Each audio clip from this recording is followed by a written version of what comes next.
Muy buenos días a mis alumnos de sexto año básico. Espero que estén súper bien. Les agradezco de antemano que estén viendo mi video y les agradezco también a todos los que han enviado sus tareas y van al día. Muchas gracias a todos ustedes por participar de mis clases. El día de hoy vamos a hablar acerca de la República Liberal. La semana pasada vimos a los conservadores. Debemos recordar que conservadores y liberales son enemigos, así muy enemigos y se odian mucho. ¿Por qué? Porque tienen pensamientos distintos. La semana pasada vimos cómo, después de la independencia de Chile, no todo fue paz, sino que al tiro se agarraron a puñetazos y empezaron a pelear por el control. Posterior a la abdicación de Bernardo O'Higgins, es decir, cuando O'Higgins renunció a su cargo y se fue a Perú, vimos como luego de la guerra civil que hubo entre conservadores y liberales, los conservadores tuvieron el poder. Tuvieron 3 presidentes de su partido político y sus gobiernos estuvieron caracterizados por un fuerte control policial, por represión, por un ejecutivo, es decir, un presidente con muchas atribuciones. Vimos la figura de Diego Portales, que aplicaba una serie de medidas restrictivas. Vimos cómo el voto censuraba a la gente y solamente un pequeño sector de la población podía votar. Pero ahora vamos a ver que luego de esos 3 presidentes, vienen presidentes que van a ser del otro partido, que van a ser liberales. El objetivo de esta clase es justamente que ustedes puedan conocer las principales características de los gobiernos liberales.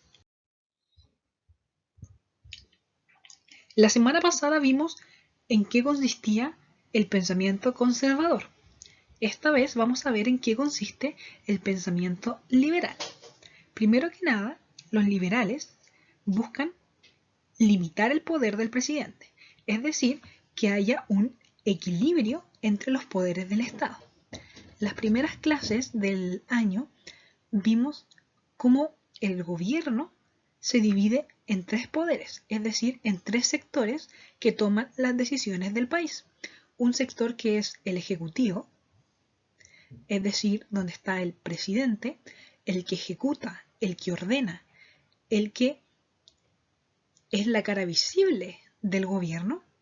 Por otro lado tenemos el poder legislativo, que es donde se crean las leyes, donde tenemos a los diputados, a los senadores, y por otro lado tenemos a el poder judicial, que es donde encontramos a los jueces, los juzgados, donde allí se hacen,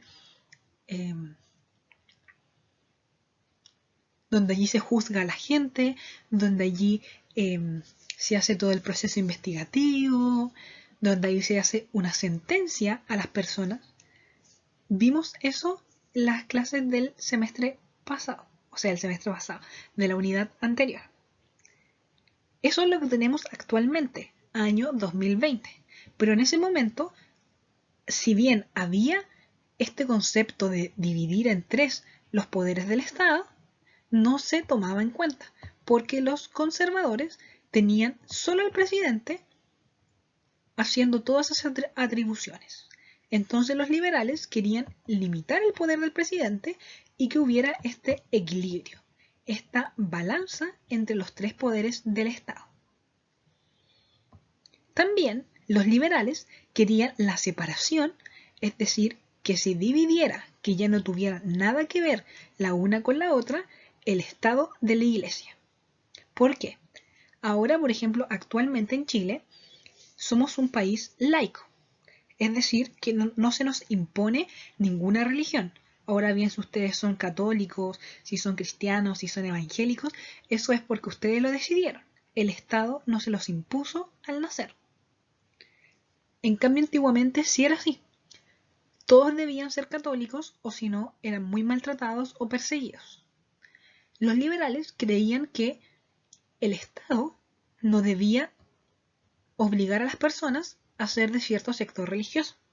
Además, la Iglesia en ese momento se intrometía mucho en los asuntos del Estado. tomaba decisiones por el Estado, como por ejemplo algo tan simple como que para poder votar algo del Estado, es decir, poder elegir presidente, diputados, senadores, tenías que estar casado. ¿Y por dónde? Estar casado por la Iglesia Católica. Entonces eso no le gustaba a los liberales, porque no querían que hubiera esa unión entre el Estado y la Iglesia. Ellos querían que estuvieran separadas, que siguieran existiendo, pero separadas. Los liberales también querían igualdad ante la ley. Porque ¿qué pasaba? Por ejemplo, con algo tan simple como el derecho a voto, no todos podían votar. Y las leyes eran distintas para las personas que tenían mucho dinero como para las que tenían poco dinero. Ellos querían una igualdad. Si alguien hacía algo malo, que a todos se les juzgara igual, y si alguien hacía algo bueno, que se le diera la misma recompensa que al otro. Y por último, los liberales querían libertades individuales, es decir, por ejemplo, el derecho a reunirse libremente, que es algo que tenemos ahora en pleno siglo XXI, en el 2020. Querían poder tener libertad de culto, es decir, elegir la religión que yo quisiera. Querían poder tener libertad para casarse o no casarse, libertad para estudiar en el colegio que ellos quisieran y todas esas libertades individuales. Ahora, no sé si alguien se lo estará preguntando, pero yo creo que más de algunos sí, ¿cómo llegaron al poder? Porque no es como que los conservadores hayan dicho, me aburrí, ahora le toca a los liberales gobernar. No, no fue así. Los conservadores se querían quedar para siempre, pero hubieron una serie de problemas que debilitaron el poder de los conservadores, haciendo que los liberales lleguen al poder. Estos problemas fueron primero la sociedad de la igualdad. La sociedad de la igualdad, era un grupo que estaba integrado por liberales, por comunistas y por otros partidos políticos que no eran conservadores y que ellos practicaban libremente el culto, la ciencia, la filosofía y todas esas cosas importantes para ellos. Y buscaban tener una libertad, una sociedad donde fueran iguales. Ellos fueron duramente perseguidos, no los dejaban actuar libremente, siendo que no le hacían daño a nadie. Los conservadores en esos momentos mostraron lo peor de ellos mismos y mataron a muchos de los que pertenecían a la sociedad de la igualdad solamente por pensar distinto. Este señor que tenemos aquí, este chasconcito, es Francisco Bilbao. Luego tenemos la Revolución de 1851. Fue un conflicto que se dio cuando estaba el presidente Manuel Montt, donde nadie quería que él gobernara. Y fue un conflicto nuevamente, un conflicto armado entre conservadores y liberales. En pocas palabras, quedó la embarrada cuando por tercera vez consecutiva, es decir, por 30 años consecutivos, salía otro presidente conservador. La gente ya estaba aburrida y decía, pero ¿cómo? ¿De nuevo un conservador? Chuta, no es posible. Entonces quedó la embarrada. Y número 3, la cuestión del sacristán. Fueron unos conflictos que pasaron en la Iglesia Católica que hicieron que se cuestionara el por qué el Estado y la Iglesia seguían estando juntos. Esos conflictos hicieron que bajar el prestigio de los conservadores, se dividieran los conservadores en varios bandos más pequeñitos y los liberales siguieran estando unidos y fueran más fuertes que nunca. Y es así como en las votaciones para elegir el presidente del año 1861 termina ganando las elecciones un presidente liberal, que va a ser José Joaquín Pérez. Los liberales van a tener me parece que 5 presidentes, pero yo aquí solamente voy a hablar de 3. Antes de llegar a Balmaceda no la vamos a hablar hasta la siguiente clase. Que tenemos a José Joaquín Pérez, Federico Errázuriz y Aníbal Pinto Garmendia. No tiene nada que ver con el Germán Garmendia, el de los videos de YouTube. No. O quizás sí. Bueno, ahí tenemos estos presidentes y aquí ellos ya no gobiernan por 10 años, sino que lo hacen por periodos más cortitos. El primero gobierna por 10 años, pero después se hace una reforma para que los periodos duren menos tiempo. ¿Cuáles van a ser las reformas que van a hacer los liberales?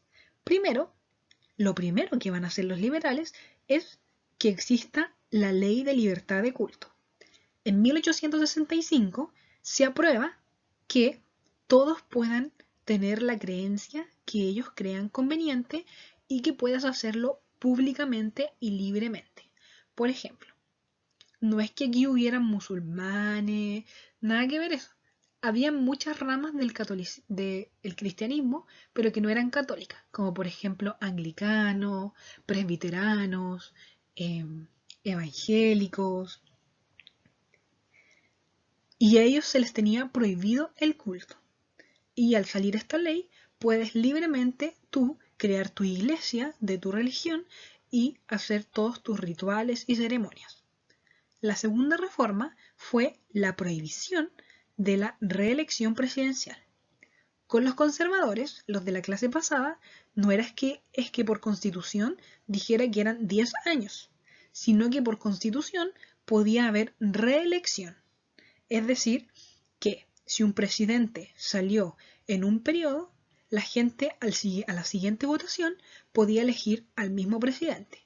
Y así una y otra vez, y eso terminaba haciendo que el presidente estuviera eternamente en el poder. Eso, por ejemplo, ahora actualmente, 2020, no se puede hacer. Tienen que esperar al siguiente periodo para poder tirarse a la candidatura. Como por ejemplo pasó en el caso de la Michelle Bachelet, que ella estuvo y después no volvió a postularse, salió el Piñera y después tuvo la Bachelet de nuevo y después tuvo el Piñera de nuevo. Así. Entonces aquí se reducía a menos tiempo el gobierno de una sola persona. Número 3, que esta me parece una de las reformas más importantes, es que en 1877 se crea el decreto Amunategui, firmado por Aníbal Pinto, donde se da permiso a las mujeres de poder entrar a la universidad, porque antes las mujeres no podían entrar a la universidad. Con este decreto, las mujeres pueden acceder a la educación superior y van a ser las primeras profesionales universitarias, como por ejemplo Eloísa Díaz, que va a ser la primera mujer médico de Chile y de Latinoamérica. Y número 4, tenemos la ley del sufragio universal masculino. Es decir, todos los hombres pueden votar, porque como vimos la clase pasada, solamente los hombres casados y con mucho dinero podían votar. Los que no tenían que esperar varios años si no estaban casados y los que eran pobres no podían votar nunca. Es decir, solo un 9% de la población votaba. Ahora, con las reformas que van a hacer los liberales, van a poder votar todos los hombres. Solo los hombres, no las mujeres. Por eso dice sufragio universal masculino. Las mujeres van a poder votar en el siglo siguiente. ¿Qué conflictos pasaron en este periodo? Los conflictos más importantes que pasaron en el periodo liberal fueron los tratados de límites con Bolivia y la Guerra del Pacífico, que esa a ustedes les tiene que sonar. Arturo Prat, La Esmeralda, El abordaje muchacho, tiene que sonarle de alguna forma. La Guerra del Pacífico, 1879-1883. La Guerra del Pacífico fue un conflicto armado entre Chile y los aliados de Perú y Bolivia para conseguir el control de las zonas salitreras y duró entre 1879 al 83. Esta guerra tuvo 5 campañas que tuvieron como escenario el Océano Pacífico y el desierto. Aunque la gente suele pensar que con Guerra del Pacífico es una guerra marítima, la mayoría de las campañas fueron en tierra, en el desierto. De hecho, los peruanos y bolivianos conocen esta guerra como la Guerra del Salitre. Si ustedes van a Perú y dicen, Guerra del Pacífico, nadie los va a pescar porque nadie sabe lo que es la Guerra del Pacífico. Ellos la conocen con el nombre de la Guerra del Salitre, para que sepan. Así que vamos a ver cuáles fueron las causas de este conflicto. Primero, Chile tenía una política expansionista, es decir, buscaba expandir su territorio. Segundo,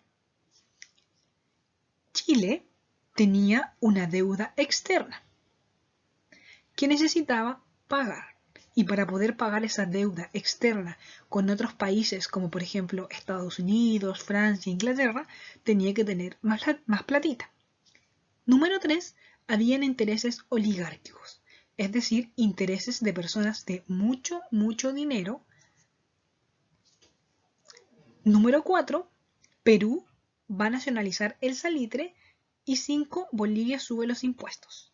No importa que no entiendan en este momento qué significa cada una de las causas, porque las van a entender a medida avancemos. Límites con Bolivia.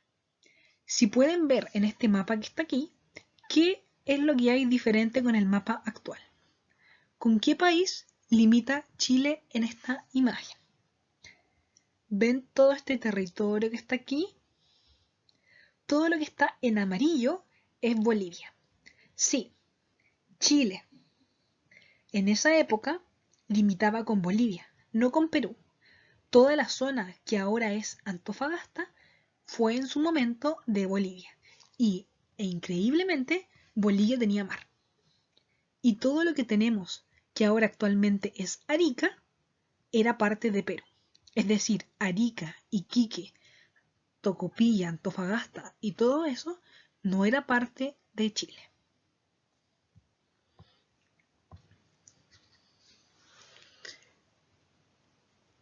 En la época liberal se comienzan a hacer una serie de tratados, es decir, acuerdos, entre Chile, Chile está en rojo, entre Chile y Bolivia. Bolivia era un país muy inmenso antes. Chile y Bolivia empiezan a hacer tratados para repartirse minerales muy importantes que están en esta zona. En esta zona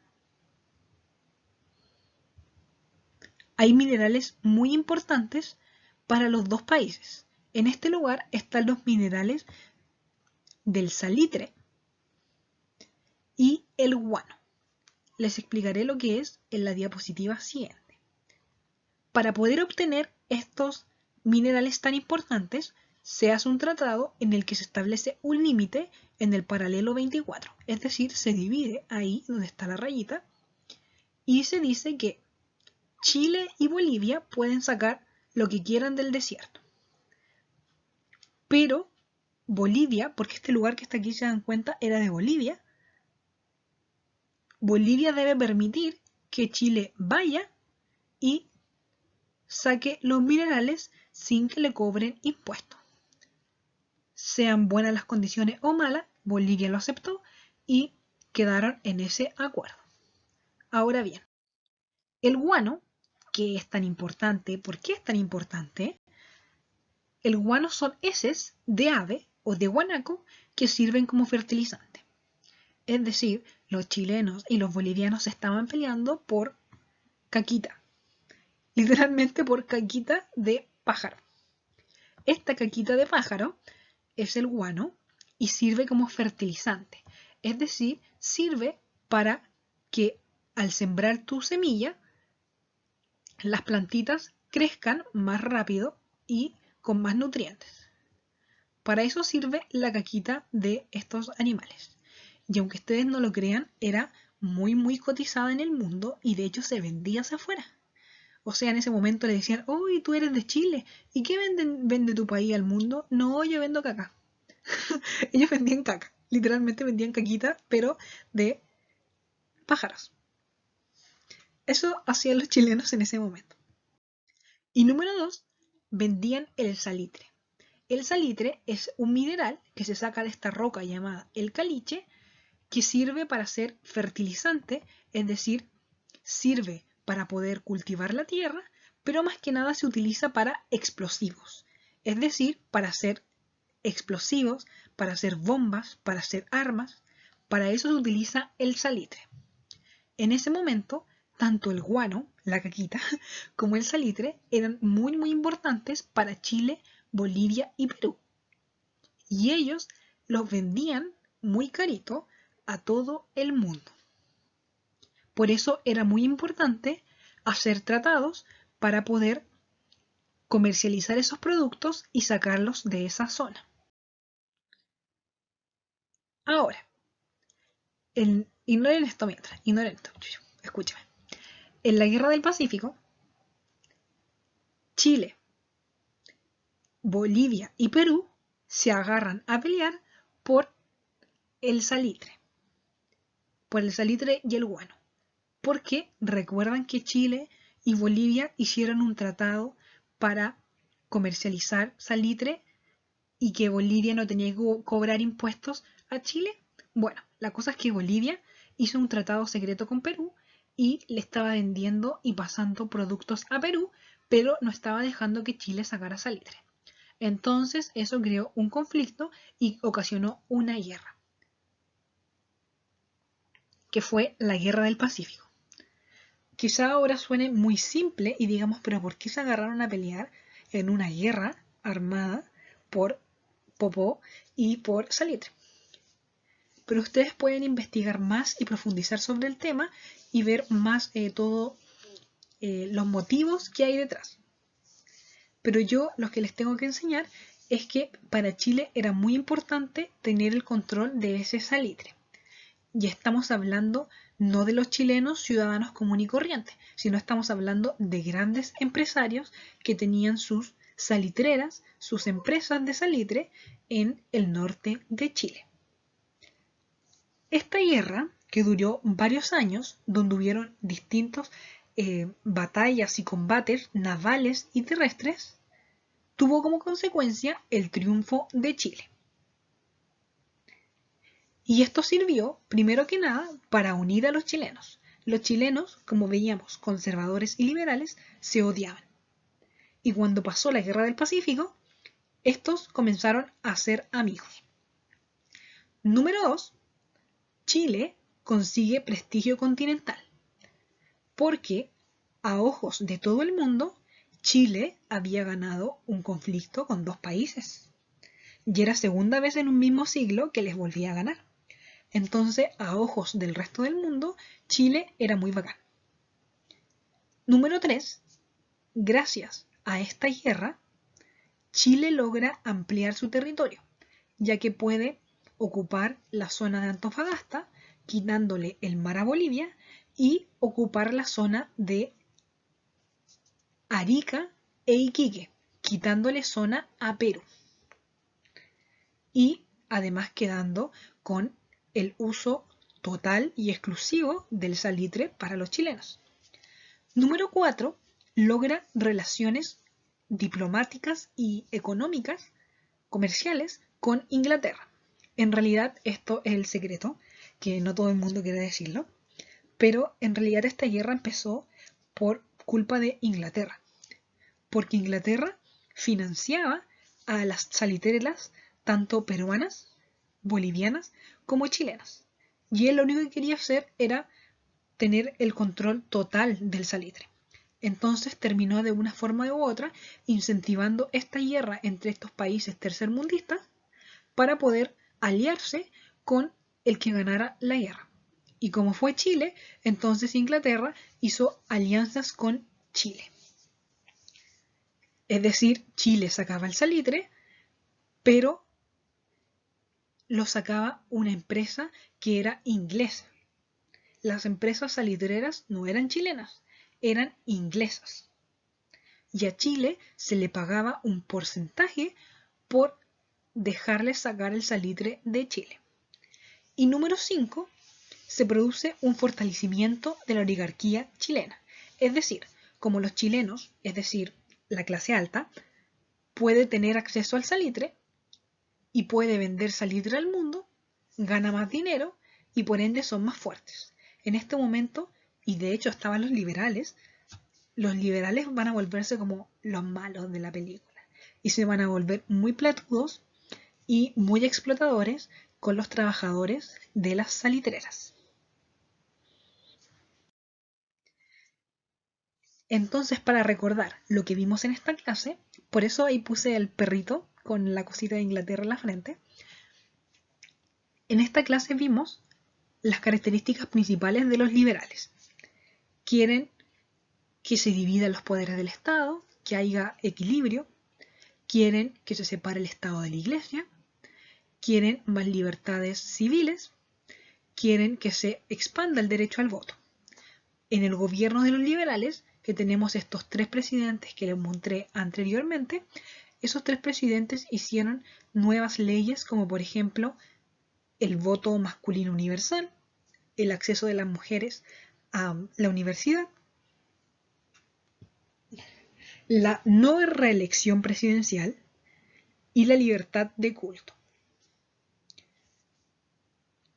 Pero durante este periodo no todo fue pacífico. De hecho, fue mucho más violento que en el periodo conservador, ya que se produce la Guerra del Pacífico, donde mueren cientos, miles de personas.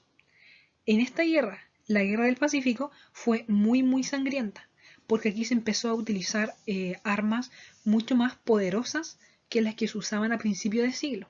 Se empieza a usar mucho la pólvora, mucho las bombas, los cañones y estas como armas de destrucción más masiva. De hecho, si ustedes pueden o quieren buscar imágenes sobre veteranos de la Guerra del Pacífico, van a ver que esta guerra fue muy violenta. Tanto chilenos como peruanos y bolivianos quedaban mutilados, es decir, sin piernas, sin brazos, murieron muchísimos, así como fue el caso, por ejemplo, de Arturo Prat. Fue una guerra terrible y solamente por los intereses de las familias más ricas, chilenas, peruanas, bolivianas e inglesas, que querían tener el control del salitre. Porque al final los que mueren en la guerra no son los que tienen plata, o sea, los que mueren en la guerra son los del pueblo.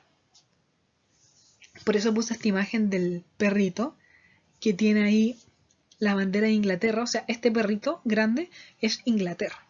Y está manipulando o jugando con los perritos más chiquititos que son Bolivia, Perú y Chile, haciéndolos pelear por el salitre cuando en realidad el único beneficiado es él y la oligarquía o el grupo de la clase alta, mientras el pueblo chileno, peruano y boliviano son los que son masacrados. Eso ha sido toda la clase de hoy, un poco sad, un poco triste y un poco divertida con el guano, la caquita de pájaro. Mañana les voy a mandar unas actividades donde tienen que comparar los liberales y los conservadores. Ahora ustedes tienen el panorama total. Por eso en las clases pasadas yo no les hice actividad, porque ahora ustedes pueden ver, comparar lo que fueron los conservadores y lo que fueron los liberales y sacar sus propias conclusiones. Muchas gracias por escucharme. Un abrazo, un beso grande. No, bueno, un abrazo no, ni un beso tampoco porque está el coronavirus, pero mucho cariño psicológico. Un abrazo psicológico de lejitos para ustedes. Chau.